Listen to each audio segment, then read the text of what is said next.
Welcome to the CEN show, where the people's voice is valued and informative. The Community Education Network.com is a platform to aid the effort of self and collective improvement. In your investigative and spare time, come and check out the website. All right. I am your host, Rasaki Maskani, and tonight's topic is distance learning. Tonight's guest is Coach Leonard. Coach Leonard is another colleague of mine. He's a valued member of the math department. He's my team teacher. We both teach 10th grade math. He's our football coach. He's a seasoned teacher that's fairly young in age. And in my opinion, he has a promising future in education. Good evening, Coach Leonard. Tell us a little bit more about yourself. Oh, well, it's definitely a pleasure to be here with you tonight. A little bit about myself. I was born and raised in Seattle, Washington, where I was fortunate enough to get a scholarship to the University of Hawaii. At that time, education wasn't the most important thing in my life, but my first football coach I ever had when I was 7 years old, his name's Bobby Wooten. I used to go meet up with him every year. And he was the first person that really talked to me about graduating and how important it is. And so that was the motivation that I need, the extra push I need to pursue that. I was fortunate enough to play 2 years in the CFL before my fourth knee surgery sidelined me for good. And I didn't really know what I wanted to get into after, but I knew I wanted to work with kids. And so I was thinking the best way I could give back is through coaching and teaching. And I decided to pursue my certificate in teaching mathematics. And I'm happy to say I'm now into my 6th year officially as an educator. And I'm going to be completing my master's at the end of this month. And so I'm really excited to be here, and excited to talk about my journey and what's going on in the education world today. All right, Coach. That's excellent, man. And congratulations in advance on that master's degree, man. Congratulations. All right, here's the first question. We have been teaching virtually for about a year now. Compare and contrast in-person learning to online learning. Well, obviously, the biggest thing that I have seen is the accountability factor. You know, when students are on campus in your room, you have a lot more influence on what takes place, and guiding them, directing them, and there's an immediate feedback there where if a student's off task, you're able to get at them right away and deal with those things. And students were able to collaborate and communicate a lot more with online learning. What we have seen is the attendance has been down, participation. Kids turn off their cameras, they're on mute, and you're trying to find them. You can't really check in with them and to keep them accountable the same way as being on campus. And so it's definitely been that engagement piece that has been missing, is huge. And we are social creatures. And so the idea of not being in proximity has definitely negatively impacted the whole learning process. Okay, that's a good answer, man. I agree with you. And let's go to the second question.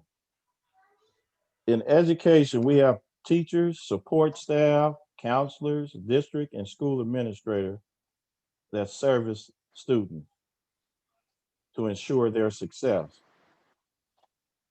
Before the pandemic, it seemed like most of the responsibilities for the success have shifted to the teachers. Now that we are in distance learning, how are the responsibilities being distributed? Well, right now, I think there has been so many accommodations made for a lot of stakeholders in our educational system.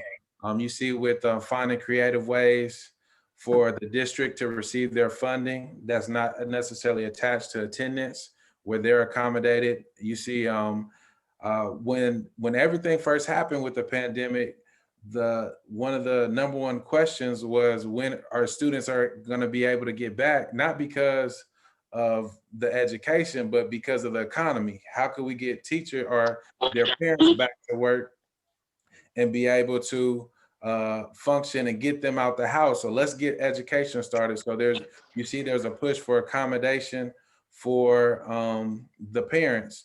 And now with the grading policies that you've seen throughout districts where kids essentially don't have to show up, don't have to do the work in a timely fashion, but they're able to make that up. You've seen accommodations made to the students.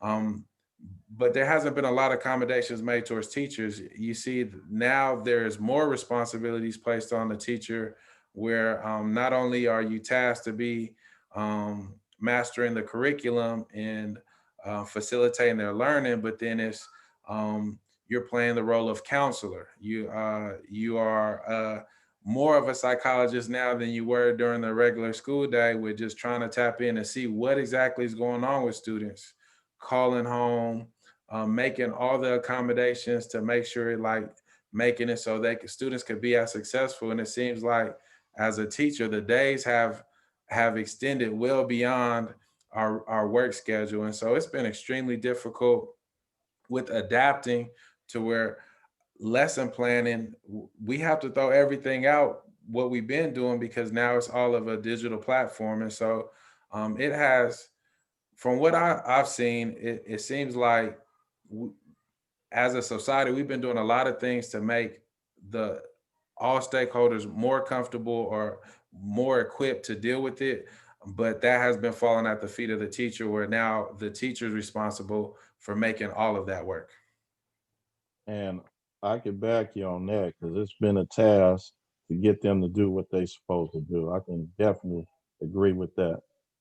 Okay, let's go to the next question because I definitely want to get to the panel so they can ask you some questions. We got two more questions for you. How are the parents and guardians responding to distance learning, in your opinion?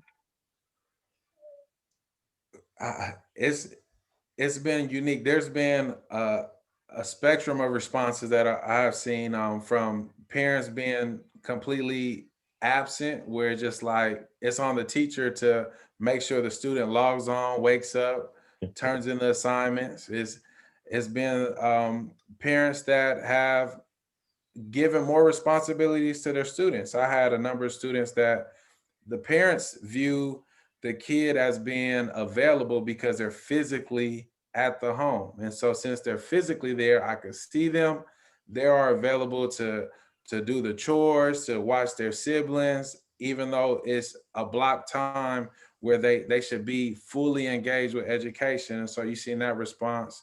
And it's just there's been parents that have been diligent, like, hey, how could my son is not failing your class, what could we do, like through emails and communications. But ultimately, one thing that found too is parents are not comfortable with technology, where it's not sure how often they check their email, if they check their email. There's apps available for parents to uh, monitor students' grades, but you don't see that happening. Like I honestly feel like for a parent in this day and age, if they don't know what their students doing, it's almost like willful ignorance. There's so many different ways that they could monitor, be on top of, without going through their child to find out what their grade is, or even contacting the teacher directly. But I'm not sure if they're aware of it, or it's just the fact of it's out of sight, out of mind. But um, I have had good experience with parents, but for the most part, it's been hard to get a hold of parents to even try to communicate about what their students going through in class. Wow. I had an experience just today where I had a student that had an hour to do 6 questions with my assistants. And she told me that, can I have more time because I had to feed my little brother, a baby. almost. So it's I can identify with what you're talking about. That's something. Yeah, it's a challenge. And I can interject, like there was an instance where I'm engaging students online. I'm asking them questions like, "Hey, what do you feel about this?" They unmute. I hear two lessons going on behind them with their siblings. It's just like we don't even know the situation where they're able to isolate themselves to focus on the task where their younger siblings are on Zoom meetings too, and you could just hear their teacher as loud as the student. And so there's so much more going on at home where it's hard to account for, but it's trying to find a way to acknowledge those obstacles while still keeping them accountable to what is necessary for them to grow with their knowledge. Yes, and it's funny you say that. I heard one of our colleagues from the math department teaching while I was teaching. So yeah, that's something else, man. Okay, let me go to the last question. Okay, so basically, what can we do to improve distance learning? Definitely a deep question. I know if I had the answer to that, I'll be making a lot of money right now. But But I'm saying, what do you in your analyzing the situation, what can be done to improve it? Like just one example of something that can be done. I definitely feel like, and it's different from district to district, but from our experience, the not having enough time built into the schedule to give the individual need to the student. So, um, I did a question of just like, I offered this up to our students. What could I do? What could you do? What could we do to make this experience more successful in terms of learning? And I asked all my students that, and I tried to have an open discussion with them. And so a lot of students offered up good things where it's just too much time in front of a computer from 8 to 2:45. It's too long. It's draining. Um, where they want more individual help, where they could contact the teacher. And so, in line with that, one of the things that I feel like will be a great strategy is building in office hours where instruction is not expected for an hour and a half where they have to be on a Zoom meeting, but giving lessons where, when we're in class, we're not speaking the whole 55 minutes. It's just like we talk for a chunk, they work, and while they work, we're moving and helping individual students. And so if we could try to facilitate a learning environment where that is the model, we give short instruction, they get the task, and then we make ourselves available where they could check in with us, or we schedule them throughout the day to get in, because we know there's some students that need more help than others. And so if we could find a way to build in office hours where we could utilize that time to contact parents, students, and really get them one-on-one, I think that would be beneficial. Okay, so I think that that's really a good strategy, and I think that we should service less students to be more effective, because if you have the same amount of students that we have during when they're in person, it's it could be a task to service all those students. So probably along with that, having less students. And the other thing I would say, but this is more of the system or depending on the district, is the curriculum pacing with each class is different. Like we know that you have a class that is totally different from mine, and based on their overall performance, you could move at a certain pace that would be beneficial to them. Where with our standardized testing within a district or what is expected there, I think if we can have more flexibility to move at a pace where we know that, like, instead of we're going with more depth of content than figuring or then feeling like we just got to scratch the surface and move on just to hit these marks. And so if we could do something where we just like we know these are the main things that they got to get, allow us that time to focus on those main things so they could learn and not just scratch the surface. Okay, good. Good. Okay, so I'm gonna open it up to the panel for some questions. So I'll just go around the horn. I'll start off with Brother Doctor. He was here first. We'll go with who popped in first. Brother Doctor, you have any questions for Coach Leonard? No, not right now. Okay. Brother California.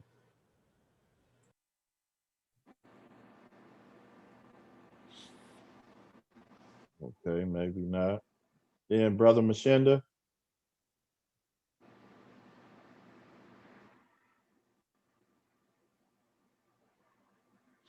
Brother Leonard. Yes, sir. Yeah, glad to meet you.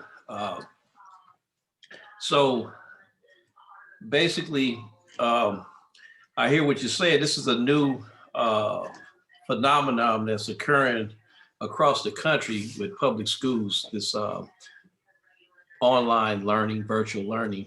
Um, I work in education myself. I work at a community college, and we're having some challenges with the virtual learning. Actually, today was the first day that the students reported back to campus on a modified hybrid schedule. And basically, I was on the telephone about an hour ago with one of the faculty members. She teaches early childhood. And we were talking about what, the challenges of the students in our a realm, in our arena, what we're doing. The students, it appears that some of the students were intimidated by the process last semester, which we went from fall, which was August to December. And then now we're in the spring semester and we'll go to May. But this semester, it seems like they adapted to being at home. And so, of course, I've been working from home part-time, back and forth from school to home as well. And so it's a level of, I don't know if I want to call it complacency, but when you're working at home or either going to school at home or working at home, if it's forced on you, that could be a challenge in itself, especially if you don't have any discipline. If you don't have the basic discipline to handle a virtual curriculum. And so anyway, I don't know if I have a question. I'm just listening to you, and I share some similar experiences. I taught for about 15 years before I went into student affairs, and so I can relate to the whole teaching experience. And so I was an IT instructor, so having that knowledge about the backbone and understanding information technology, I tend to communicate with the students or try to help them, get, get them, excuse me, get them situated to where they won't be intimidated. But, one of my concerns too is the digital divide, the haves and the have-nots. Some of our students, they may have internet, but some of them may not have high-speed internet, especially when you have multiple siblings studying at one time. Brother Rahh can attest to that. He's having some difficulties in his household right now. You get you some bandwidth, brother. No, I'm just, that's my boy right there. He knew I was going to get him. But at the end of the day, but the question, have you experienced any students that didn't have any internet? How do you deal with that? Or does the district provide computers for everybody? What's going on with that? Yeah, so we're fortunate enough to be a one-to-one school. Well, for the most part, even before we transitioned, most of the teachers had devices in their class where it will change from class to class. The students wouldn't go home with it, but our district did pretty well with providing devices. Even with this year, our district has been a part of Verizon initiative. It's called VILS, but essentially like they were able to provide iPads to all ninth graders where they have data instead of so they'd be on a cell phone data plan instead of having to have Wi-Fi provided from a house. And so that's been one way that we've been able to battle it. But I do want to go back to one of the things that you mentioned about complacency. And even with so attendance for first period has been the worst for that I experienced. But then even with that, like I tell my kids in the morning, as soon as I get in, just like, all right, if you're in the bed, get up, go find a place to sit down. Where I know a couple of them have their camera on and they're laid up in the bed with their device. And I'm just like, that ain't a place where you're going to be able to function highly. And so there definitely has been that issue with students with that complacency where it's forced upon you. That's something that they didn't really want. And so they just find themselves in a place where, again, the accountability, since we're not there physically in proximity, it's hard for us to hold that to them, but it has to be a standard set in the household. But we've been able to, as a district, I think, been doing pretty well with providing devices. And there has been a program where students that did not have Wi-Fi service, that the district did provide it. It's true. Okay, excellent. Okay, Professor Rahh, you have a question, comment? Yeah, I appreciate what's been said, if I understand correctly, and I appreciate all the comments and discussion up to this point. I have just a few questions. First of all, from a percentage standpoint of your students, is there a degree of parental involvement with some of them? And what percentage would that be where you feel that parents are involved or the guardian is involved with regards to the instruction and the accountability for education and instruction and learning and studying? Definitely a great question. I haven't specifically looked at what the percentage would be. I know from a number of calls that I made with a follow-up with emails, I would say that it's easily around, I would say 10 to 20% of parents that if I called, answered, or actually reached back after I left a message and actually had dialogue about their kids' performance. Going off of our past experience with like back to school night events, we have parent teacher conferences coming up on Thursday and Friday. There'll be days where out of 120 students I had for math, I will only meet with maybe 10 parents. And so that has definitely been a issue from the time that I've been at Centennial. And even at the past school I was at, I was a part of, I was teaching in Norwalk, La Mirada.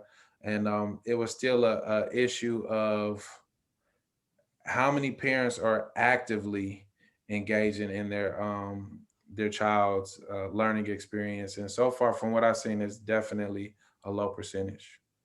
Second, what percentage of students that you teach that you think really wants to learn?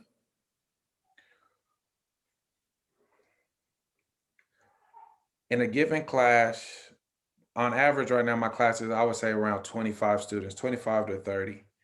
I would say like my best class where it's just like kids are asking questions, they're responding to prompts, they're completing their work, they are actively engaged. I might have around 8 to 10. And now my brother, my skinny, he was fortunate enough, he got the honors class. So he got a top of line. So his numbers may look a little bit different. But I would say on my average class, there may be out of 25 to 30 students, 5 that is engaged or asking questions. They're keeping me accountable. If I'm not grading stuff in an appropriate time, they're saying, hey, what's going on with that? And they're really checking for and are concerned about their performance in the class. And so again, I think it kind of reflects the parents that are putting in that work. They know that there's accountability and a responsibility with learning. Is there a process for students to get learning assistance when they're not online, or as you were saying, some teachers should have office hours. Is there a process within the instructional methodology that says this is a study period, or this is a period where you can go and get learning assistance from a learning center where other people, maybe they can communicate what, if they had a problem that they didn't understand within the context of the time that you have with them online in that class, they can go on a Saturday or even in the evening or in the afternoon for learning assistance. Is that built into the system? Built into the system right now, currently as constructed, no. I would say we are, because the way that I view it is we're building it as we fly. We're building the plane as we fly. What I'm saying is that generally when you send a failure notice or notice of students not completing their assignments, or the process to make it up, or at the same time, you give the student and the household or the guardian or parent or whomever, or even the student, let them know where they are, and at the same time, what it takes for them to pull themselves up if it's possible. I mean, when you have habitual absences, it's hard, but if you have a student that's just not getting it, even though their attendance, because we were told when we was in school, just be there and just sit there and be quiet, I'll give you a seat. You know what I mean? But what about that standpoint? Yeah, so I think it really is more independent. It depends upon the teacher. So I make myself available.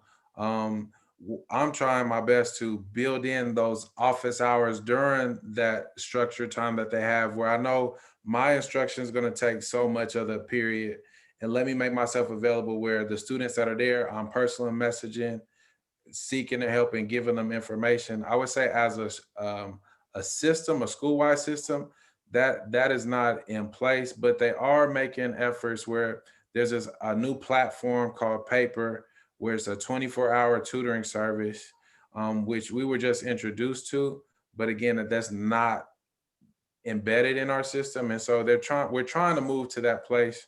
But I know for myself, unfortunately, it's not woven into the school day, but it's just, it still lands on a responsibility of the student. Like, I'm available after school, come there. But again, that doesn't produce. So there's no study hour, whereas the student in the course of the day could say, hey, look,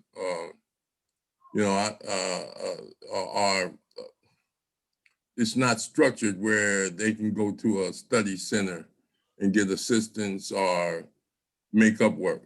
Yeah, that is not a part of the school structure. Okay. Let me say this. I was asking you about notification of failure and lack of progress. The process of because generally a student should know where they are every day.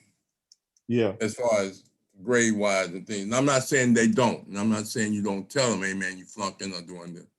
But a point system or whatever, and they say, hey, this is where you at. And if a parent comes and say, hey, the son was absent this many times, you're doing this, and he missed this many assignments and things of that nature, and a notification you can send it to the parent or guardian email, whoever's sign up to be responsible, because I'm pretty sure they have that in mind that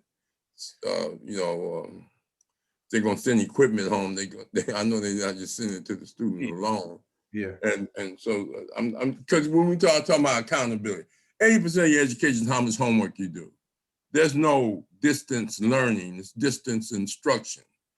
As a teacher, you just giving them instructions, and it's up to them to study to be prepared for the quizzes and the tests when they come back, when they check in. You say, that's what homework is about. you know, and so I was just interested in that from that standpoint. The last and final question is, Before we move on, let me say that we do have a parent square where the parents and students receive notifications. We do have Saturday school where they could go and get assistance to make up work. So there are some things in place and they're developing, like Coach Leonard said, they're developing things. And then the teachers do have structures within their individual classes and procedures that the students can follow to get makeup work and all of these things. Cause I have that. So he hit on some of that, but yeah, we do have Saturday school. We have notifications through Parent Square, which is an email system. So yes, we do have some things in place. And to add to that, parents and students have access 24/7 to their performance in the class, where they can monitor attendance, missing assignments, their current score, what they're getting scored in assignments through our software Aries, where which I assume a lot of parents have smartphones, they can download the app and have a login to where anytime that they would like to check, they have access to know exactly minute by minute where their child is at in terms of their academic status. what are, this is my last question. What is the atmosphere with regards to your ability to be creative and go outside the box? Let me get an example. There was a principal at Willowbrook named Mr. Freeman. He would shut the school down at 12 noon and everybody had to read at 12 noon. Custodians, everybody, you understand? And it was pretty successful. There was another teacher that, even though he was an art teacher, he gave spelling words in every subject to increase. There was another teacher named Mr. Refford that required writing, no talking, just as soon as you got in the class, everything was on the chalkboard. He'd get there early and he'd write everything. As soon as the student get there, you got to write and write and write and write. It wasn't, a lecture and encouraging you and all that, but these teachers taught outside the box. You see what I'm saying? And I'm saying that, do you see the problem?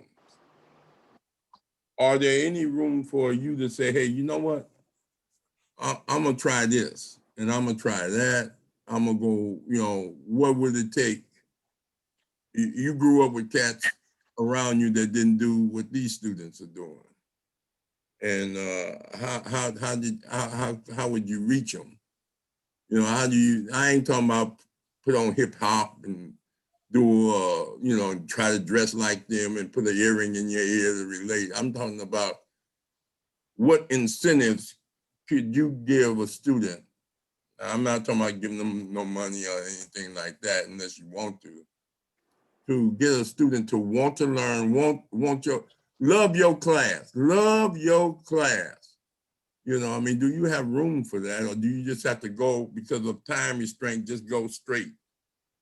Some teachers feel that way. I would say because I'm not far in my educational journey, I feel the pressure of just like, how flexible can I be? So I definitely fight that. But from my creative standpoint, I feel like, especially now moving more towards education, or not education, but technology, finding ways for kids to have creative license in the learning process. And so whether it's, instead of being the consumer of knowledge, being that creator of knowledge. And so my biggest thing, and I haven't been able to turn that corner now, but my focus definitely has been since the pandemic started, is how could I find ways for kids to be the manufacturer of something, utilizing the technology, rather than simply being the consumer. And so I've been finding ways, whether it's through videos, whether it's through just the way that they could present their knowledge, where I've been having more successful responses from.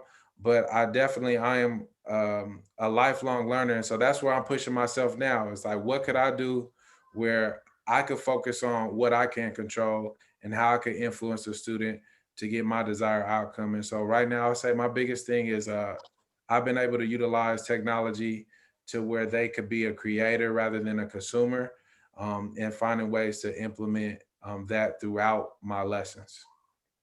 Okay. All right. So let's I got a question from Brother Doctor, but I'm gonna go to Hendrick first. Okay, Brother Hendrick, you have any questions or comments? Yeah, some comments from the first session we had before you restarted it, when he was talking about Coach Leonard was talking about getting the students to know who they are in terms of inspiring them to want to learn and pursue, because until you know yourself, it's hard to do that. And I don't want to get into the thing about education, because to me, that's not what it is. It's job training. I know we call it education, but education is something you got to do for yourself to find out the real, because that's a whole European system, and it's teaching you to work in their workforce. But anyway, getting back to Brother Leonard, as I spoke to you earlier, I'm a former head football coach at Centennial also, and I feel for you brothers and sisters that are working under these conditions, as slim as they are, and they were slim even before the pandemic, in my opinion. And I got one question, Coach. Do you got any hot water in the locker room yet? Oh, hey, our ice machine hasn't been able to function quite right. So we still got issues that we working through. I was just joking with that, but in all of my time at Centennial as a teacher, I raised that question in every staff meeting about hot water and reading. I said, we call ourselves an education institution, and kids came. Matter of fact, Brother Rahh, I spoke to you about that on the sideline at a football game one time, telling you that 3/4 of my students couldn't read the textbook. But anyway, I commend you, brother, for number one, working there. I left a better district and came there because of student need. I heard some kids over the radio on a radio program, and I took a $1,600 pay cut to come to Centennial. It was a lot more, people of color back in those days. And I got a question. On your campus on the 40s road, where the grass is, where there used to be a building, and you see that big mural on the wall. Is it still there? Well, I'm the one that designed that. Oh, nice. I was a history teacher. Well, I don't call it history. I was teaching the truth. And let me just say this to you to pass on from a retired brother. First, they got to know you love and care for them. Then you can get them to go the extra mile.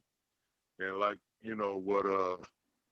what Brother Rahh was saying, who's an alumnus of Centennial, one of my elders, you got to go the extra mile, because you're dealing with kids that don't come from the normal so-called family structure, so to speak. And when I was an administrator, I used to talk to the teachers, and Mr. Rashani can attest to this. I would tell the staff that you have to have a little more empathy with them, because if we came from the situations they're coming from, many of us would not have made, the status for educators that we attained. Like I was saying before we got cut off, when I was getting my master's, I did a study at Centennial, and 74% of the Black students were not with either parent. They're in group home, foster home, grandma, grandpa, and I'm sure it's gotten a little worse since then. So that's all I wanted to say. But I know if you teach them the stuff from their surroundings, stuff that they can relate to, things go a lot better. I used to struggle with some math teachers when I was an administrator, and I even broke it down to a 40 ounce, some old English or beer. I said, you gotta teach it from the vantage point that they know. If you had a 40 ounce and somebody drank how many ounces, then how many ounces is left? You know what I'm saying? Stuff to get them engaged in what you're talking about. So that's all I have to contribute to this evening. Like, again, I commend you, especially living in the neighborhood. It's great. They'll get to know you. And, as long as you stay respectful and deal with them truthfully and teach it to them how it is, it can go a long way. And like I said earlier, I know your boy, Coach Lumpkin, from years ago. I've been knowing him for about 40 years also. So, I did it for about 20 myself, coached at Southwest College, Coppin College, Linwood High, and Centennial, and a little semi-pro stuff. So anyway, if you have any issues up there, the security guy, Emperor Young, that's my boy. I used to coach him. So, he's the dog, and he can, stay on top of stuff going around there, because I know how it can get when you got a full campus of students. And I don't know what they did by bringing the alternative students back on the regular school site. That's insane. They tried that when I first got to Centennial, and what was that, 1991, and it was a disaster. So, like I say, I just want to commend you, and I need to get up there and meet you one of these days. Stevens is my boy. I raised him, Coach Stevens. I think he's your AD right now. And Baisley was my understudy back in the day. So, as soon as stuff calmed down and is safe, I might trickle through there and see what's happening with you. Oh, for sure, definitely. But anyway, I just want to commend you, and I hope you listen. Okay, we're gonna go to the brother doctor. Brother doctor, you had your hand raised. Yeah, What I was just your have a question, kind of for like the whole panel, since you guys are educators. This current situation, climate we're in, this pandemic. How do you feel for the class of 21, 22, and 23? How you think they're going to fare out on this outlook? On once they graduate, how you think they're going to be, man? In society, their life, in general, because it's going to be different from them than from any other class, in the past 10, 15 years, and different from any other classes in the future. How do you think this class is going to fare out?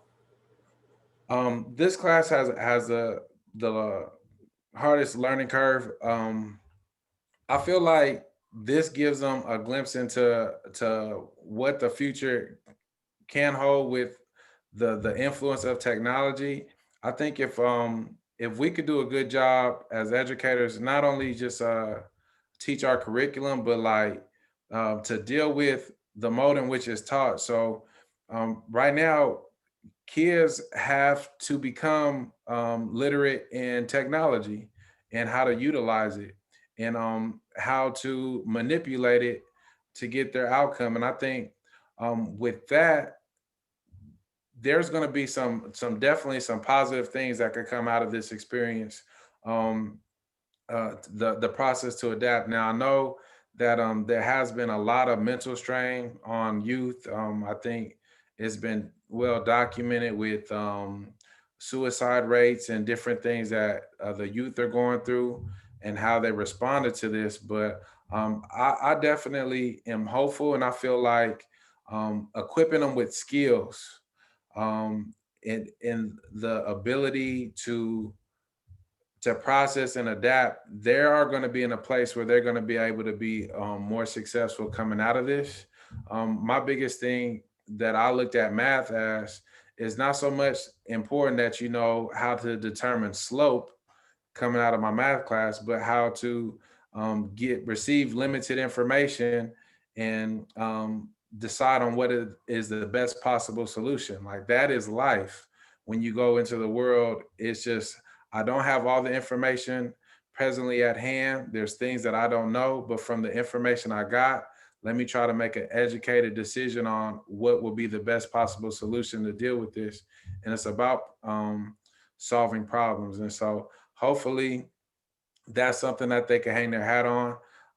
But I definitely, I feel like there is some good that could come out of it in our community, specifically with now how they have to utilize technology in order to function, and know that they could utilize this to push them into a direction career-wise where they'll be equipped.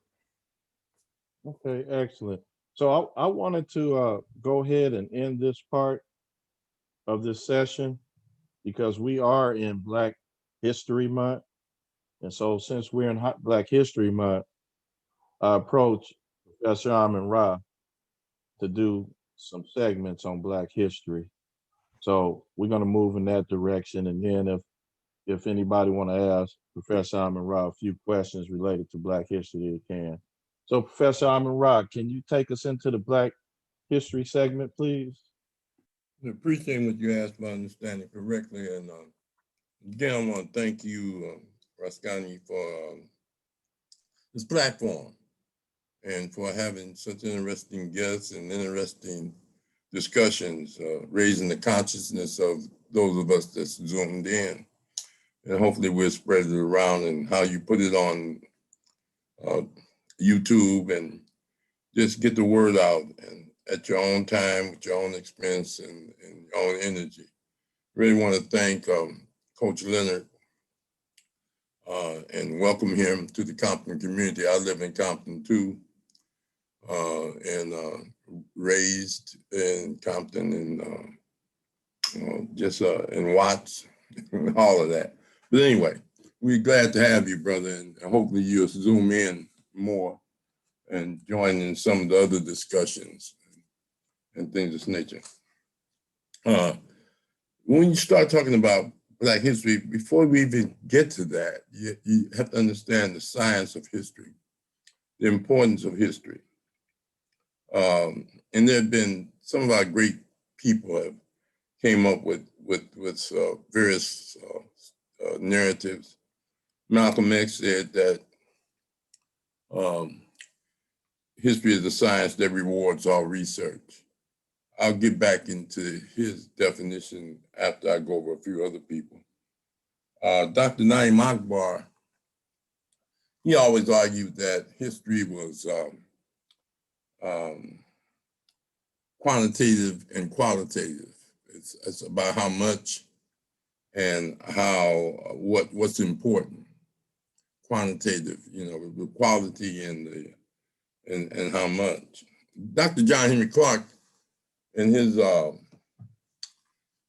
of our noted historians, in a documentary that was put together by Wesley Sykes, the actor, he directed and paid for a documentary on Black history called No Easy Walk. And John Henry Clark talked, and he said history was a compass that tells where people's been, where they are, so that they can know where they're going. I think the most exhausted and most in-depth definition of history, and it's sort of a colloquium, Dr. Karenga, he would say history gives you identity, it gives you culture, it gives you progressive correction, gives you role models to emulate. And the more history you have, the more humanity you have. In the 1800s, history was spelled HIS-STORY, meaning his story. Some people say history is always written by those that dominate or those that are the winners. There's a term called historiology, that's the science of history.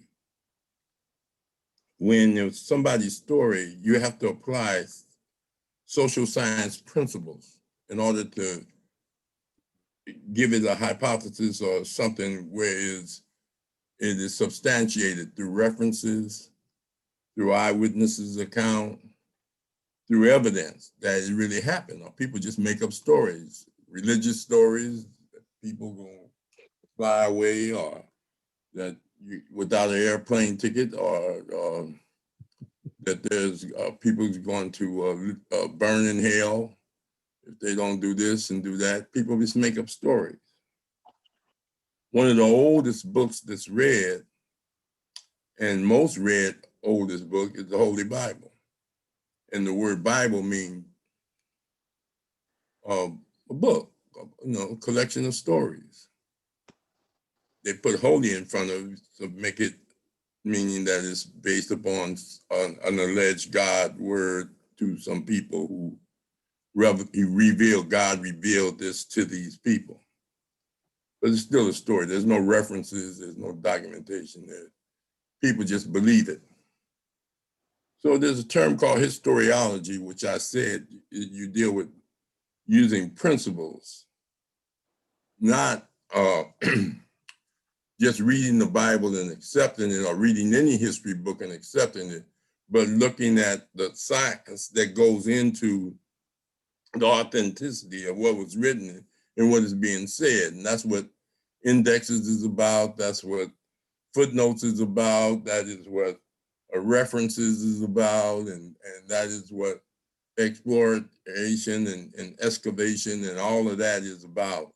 You know, if there was a Noah Ark, where is it? What happened to it? If there was a Jonas Whale, what happened to it? You know, all of those things. But anyway, so why, you know, how did they write the Bible? How did they write the history book? What, like if you're doing a dissertation for a doctorate degree, that committee is going to put you through so much. Just the title of your dissertation is going to be a struggle. Just like the title of your thesis was a struggle with your master's degree if you had to write a thesis for your master's. They put you through so much. So they want you to be tailored. Black history is unique because it's about a racial history.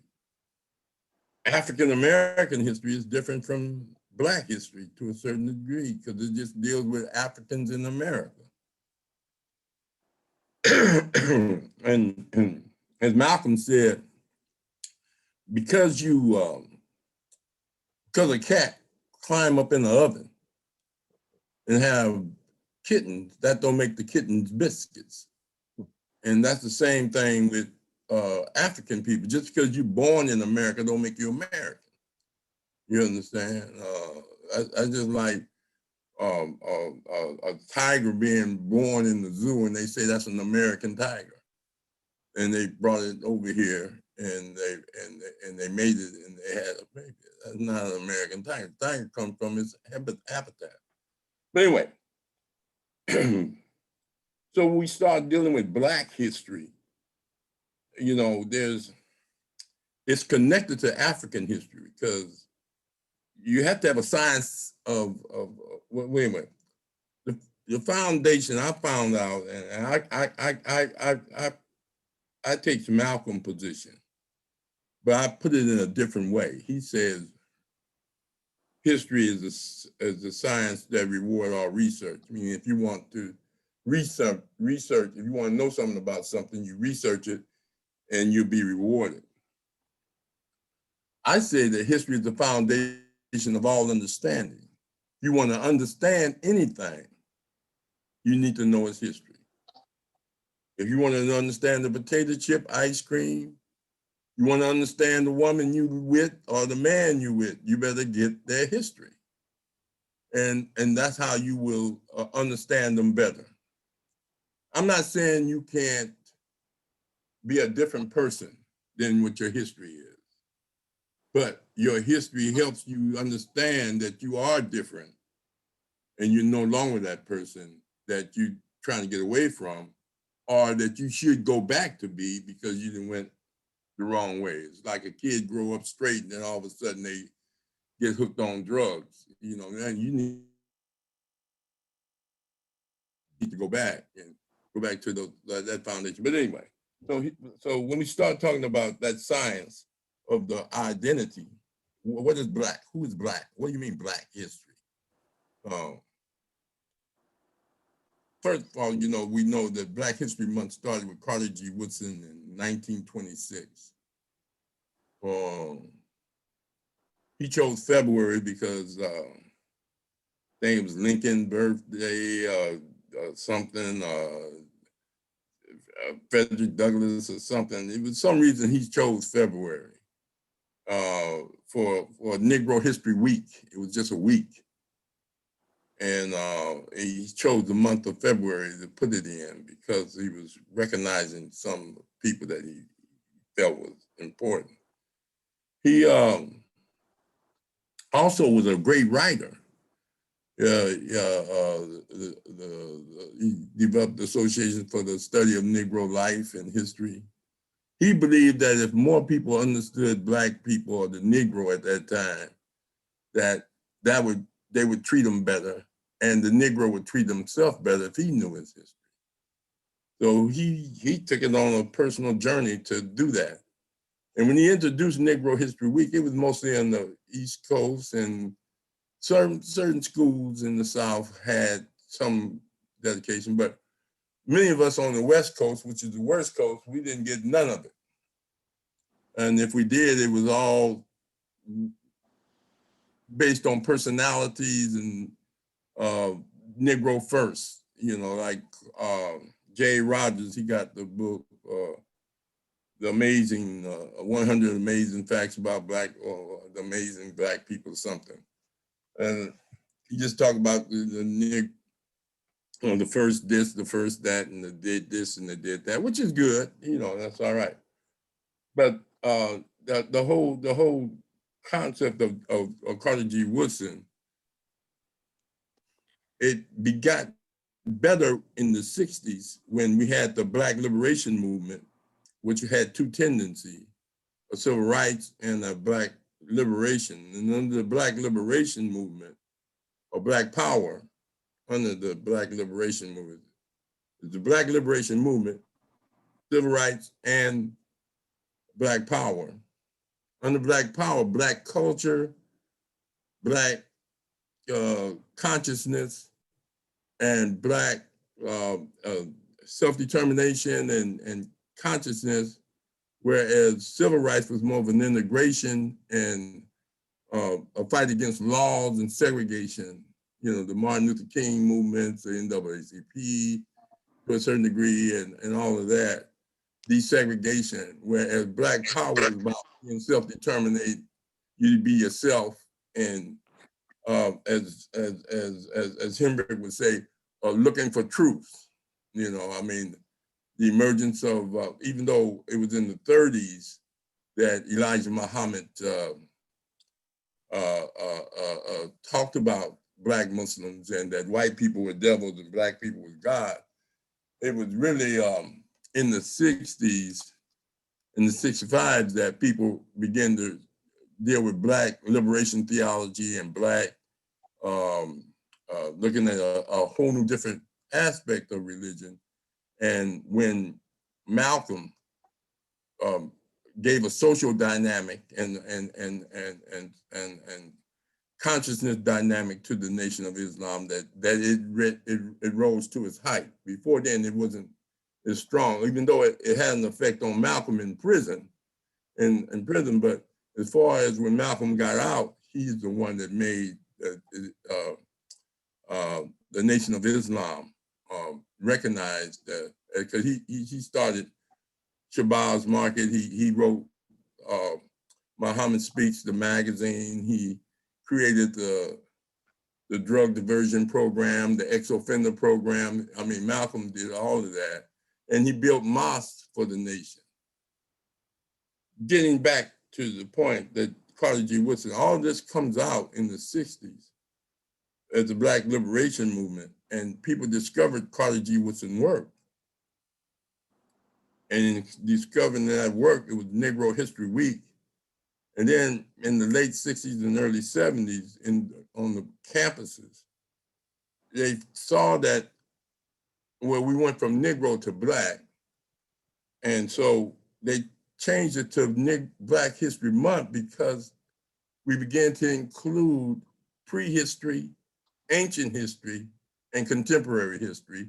And that's too much to cover in a week.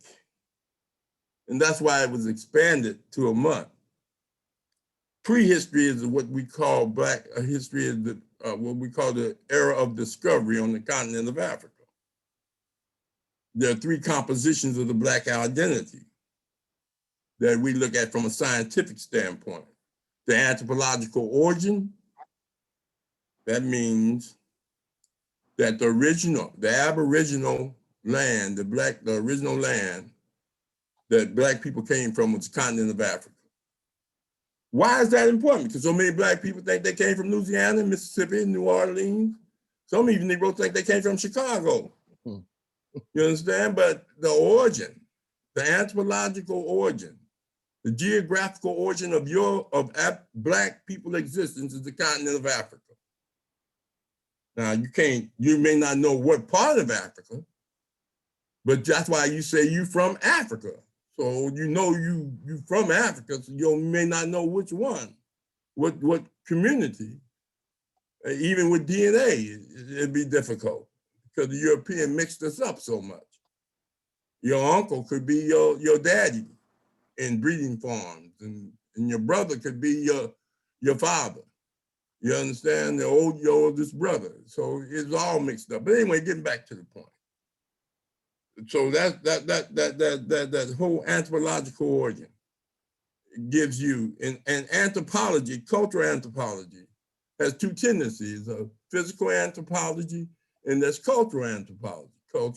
Physical anthropology is a science. You can get physical science. Certain colleges, you get physical science credit for anthropology, physical anthropology. That's dealing with excavating bones and artifacts.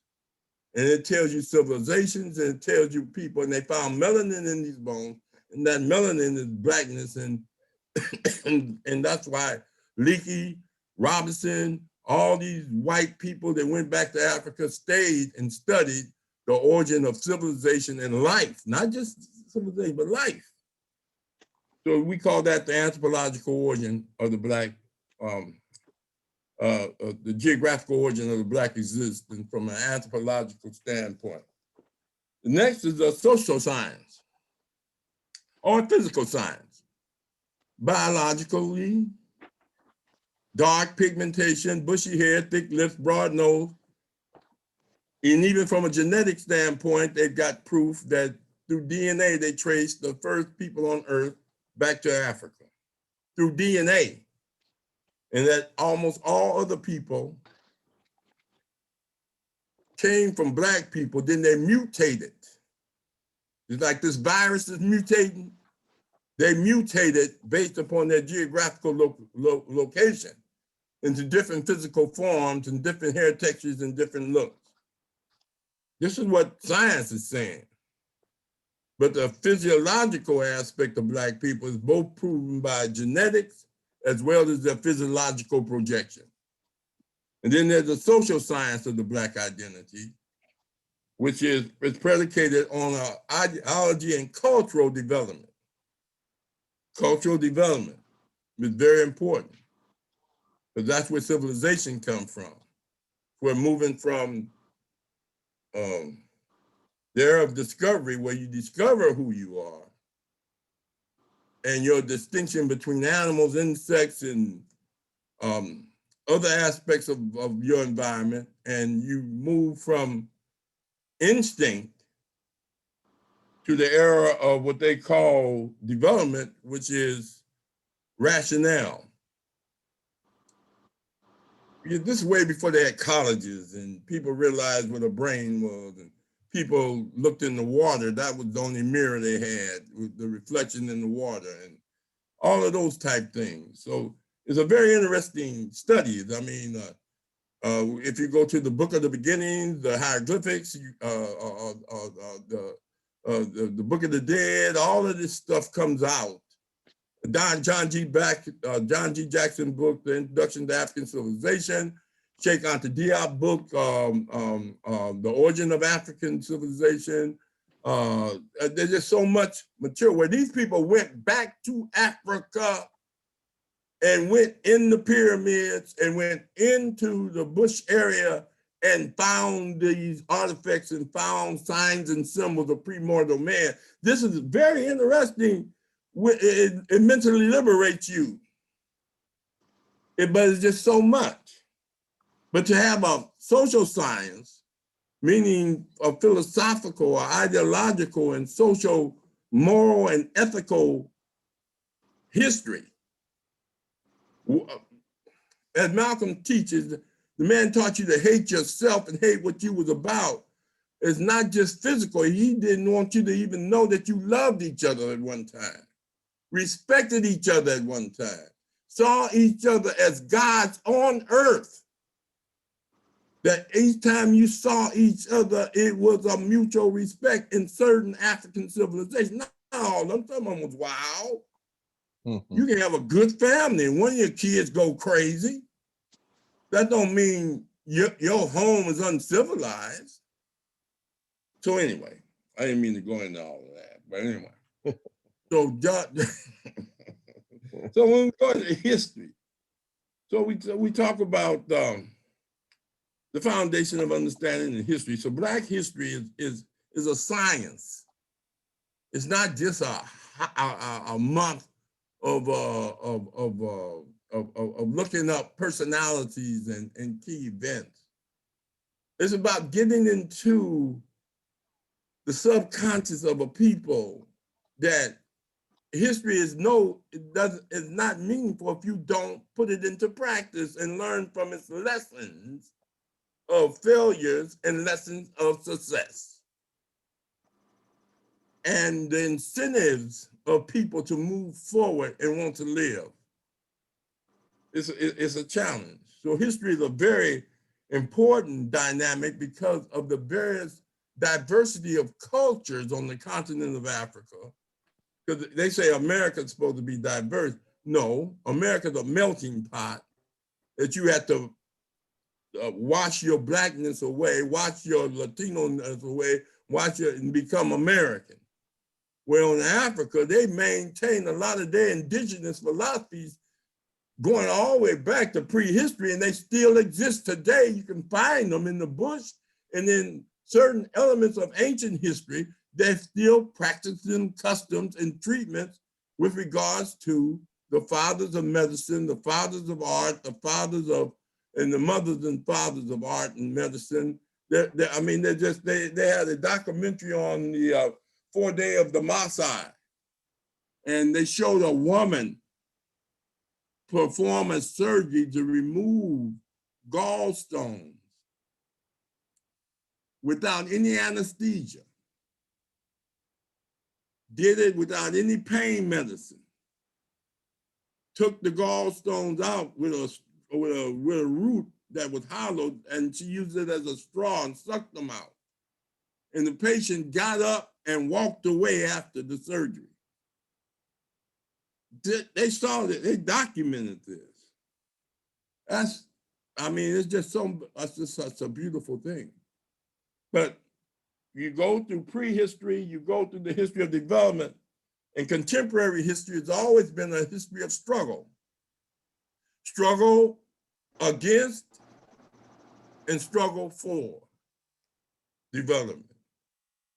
You struggle all the time, directly and indirectly, with yourself, with your family, with your community, and with your enemies. So that's where we are today.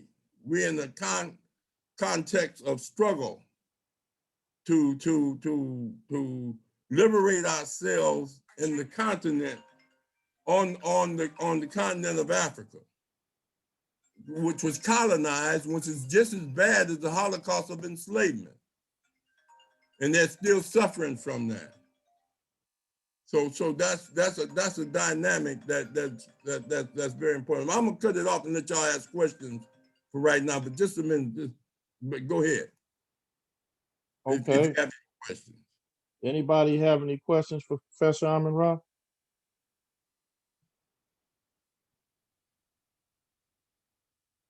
I'm trying to get in.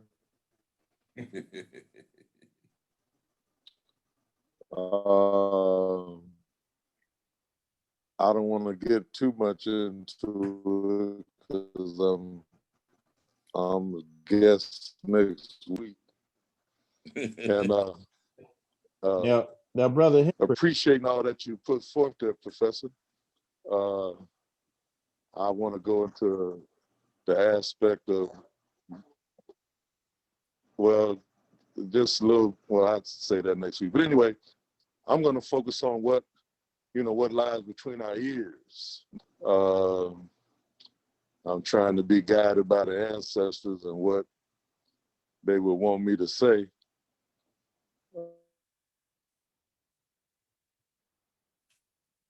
okay, Brother Hendrick is having some technical issues, just like I was having earlier, but I switched from one band to another.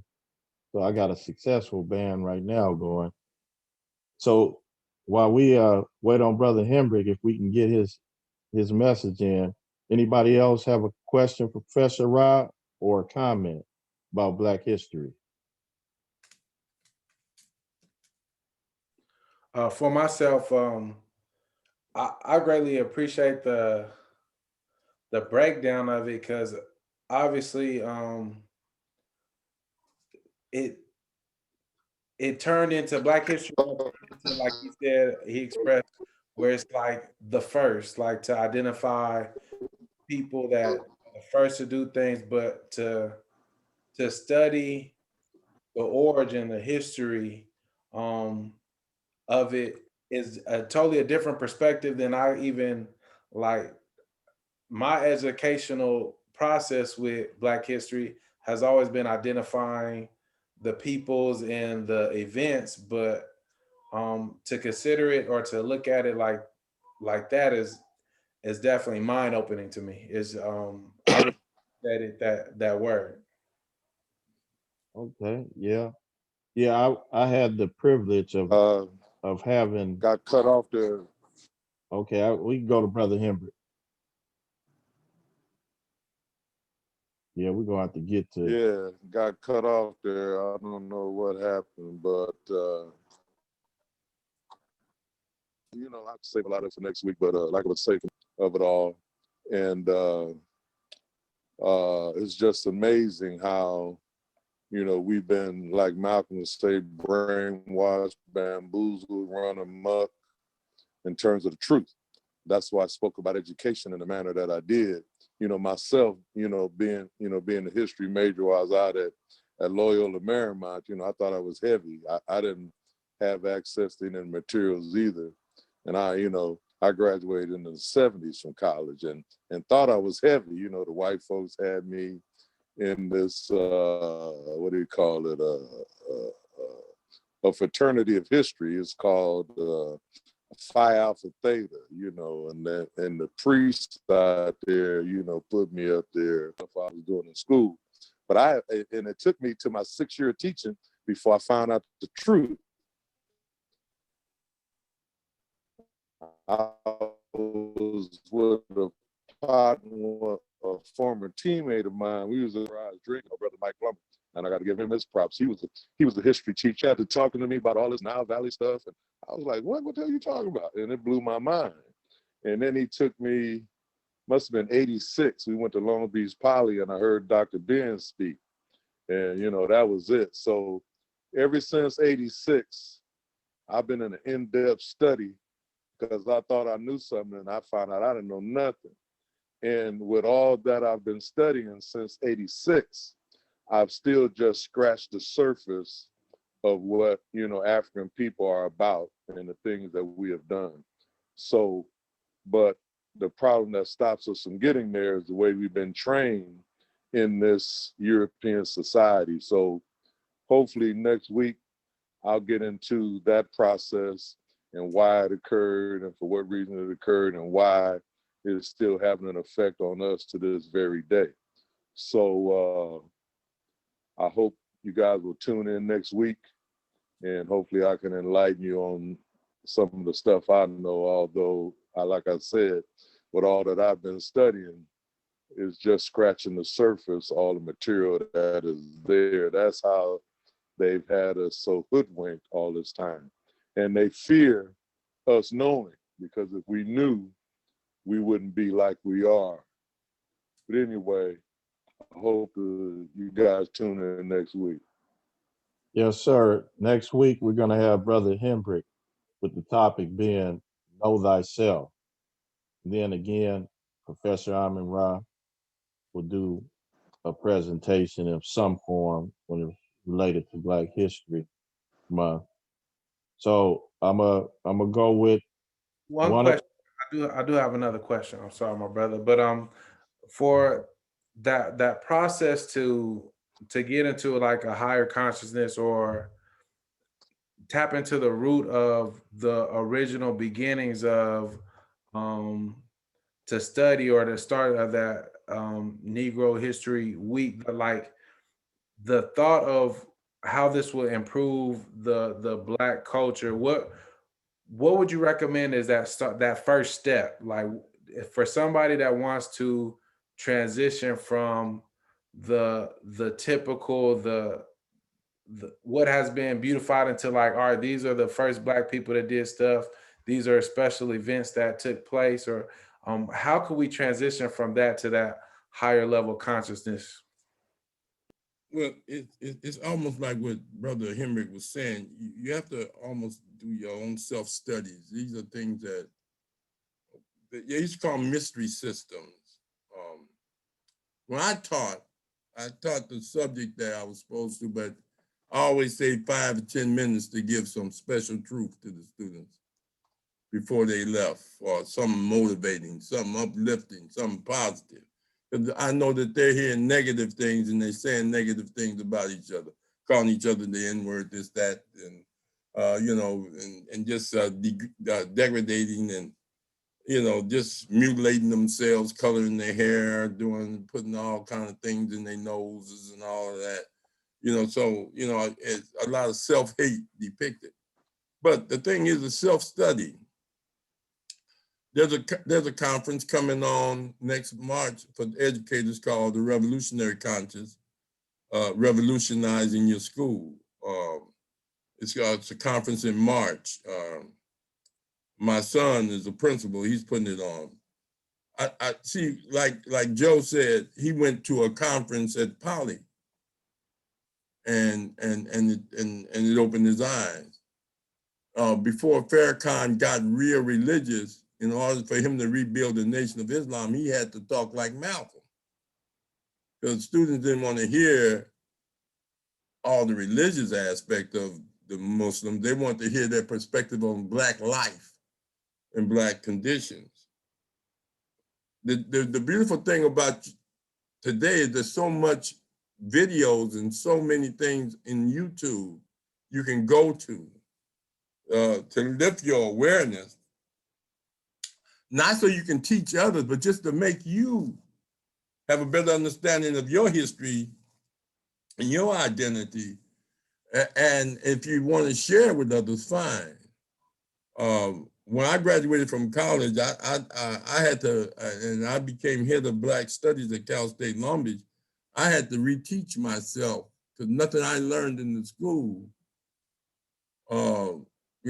like I said, I just thought being Black was not liking white people, but I didn't know that being Black was loving your people and loving your history and loving your culture, and seeing Black people as gods and goddesses. And I grew up hard in Watts and Compton and straight out street, 12 brothers and sisters. And like you, I thought I was going to be a basketball player, but I had street in me, and so if it wasn't for the Black movement, the Black movement woke me up in '65 as a high school student.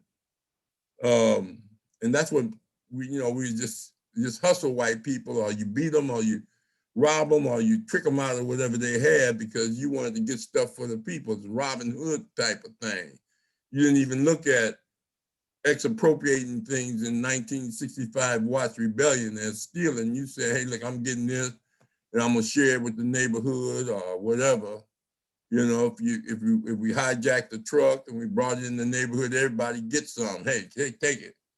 That type of thing. And but the point is, I'm trying to get you to see is that and the answer to your question is there's a number of books that you can start with, but a lot of these authors made speeches and talked about their book, like Lerone Bennett. They got this movie coming out about Lincoln. Well, Lerone Bennett, who was the Black historian for Ebony magazine, he wrote the book before they came before the Mayflower. Talking about Black people here before the Pilgrims and all of that.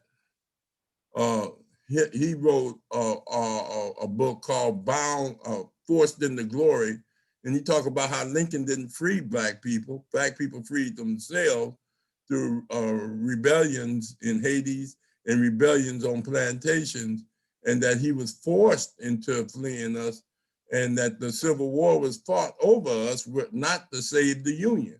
It was, all of that. So those type of books are out there, but there are also documentaries. John Henry Clark, Dr. Yusuf Ben, as Joe Henry talked about, John Henry Clark, all of these great historians, Dr. Chancellor Williams, because people say, oh, okay, Black people invented the pyramids, created the pyramid. How did the people who created the pyramids end up in the projects in LA? You understand? And so Chancellor Williams wrote a book on the destruction of Black civilization. And he talked not only about how white people destroyed our civilization, but how miscegenation, mixing, and how Egypt turned from Black to brown to white. And all, I mean, just so much material, brother. It is volumes of work. J. Rogers' book, 100 Amazing Facts About Black People, the 5 Black Presidents. I mean, it's just material. There's a bookstore called Essewan down in Leimert Park. They're probably one of the most progressive bookstores. When the pandemic is over, you can go and get material. Now, you can't just go and show this stuff to high school kids and stuff like that. First of all, 80% of your kids going to be Latinos anyway. So, but this is something that you want to start a young Black men group, Black leader, young youth group or something, or if you want to just educate yourself and your family. There's just a lot of educational material out there. I'm not talking about Gates from Yale or Harvard, wherever he went to school, and having a beer, drinking after they arrested him and Obama, about him trying to go in his own house and they arrested him, and he wrote this book, this encyclopedia called Africana, and then he does all these documentaries that Jews finance, and it's a lot of that. I'm talking about authentic nationalist people. So there's a lot of material out there. That's my point, brother. And it goes. And the cold-blooded thing about a lot of white authors and white researchers substantiated, because first thing Black people gonna ask you is do white people agree with you, and is it in black and white? Meaning is it in a book that white folks wrote? I mean, yeah, there's a lot of it in that. Anacalypsis by Godfrey Higgins, The Book of the Beginnings by I forget who it was by. I don't have my notes and stuff. Gerald Massey and Wallace D. Bowles, The Book of the Dead. Then Dr. Yusuf Ben Yakanan, the cultural curriculum of Black studies, and three major Western religions and how the European used religion as a weapon to enslave us, Judaism, Christianity, and Islam. It's a lot of material, brother. But if you want to just go on YouTube, you can talk to Bill Rascani. He knows a lot of all this material, and he can get you some information. And if you want me to give you a list of people you can go to on YouTube or books, I'll put a bibliography together. Okay, SO1 Books is featured on the website under recommendation. So yeah, the store is it's open now. It's just when you go, it may be a line or it may not be, but they only allow about 2 people in at a time. But SO1 Books is an excellent bookstore. I got Malcolm X, another book about Malcolm X just recently, about a month ago from there. So yeah, there's plenty of information out there. So what we're gonna do, we're gonna end things this evening. And next week we got Brother Hendrick. He's gonna talk about some things related to Black history and what Black people should do with Know Thyself as the topic. And it's been very interesting this evening. That's written on the pyramids. What's that? Know Thyself. Oh yeah, yeah. And so yeah, Coach Leonard, man, I appreciate you coming on here and giving us that information about distance learning. Professor Rahh, thank you for coming. I appreciate all of your efforts, man, and you know, spreading this information. It's top of the line, excellent information. And you know, as we say, each one teach one. Brother Doctor, appreciate you coming. Brother Machinda and Brother California. I'm gonna say good night to everybody, and we're gonna do this again next week. Peace All right, out, y'all guys. have a good day tomorrow on your teaching. Appreciate it.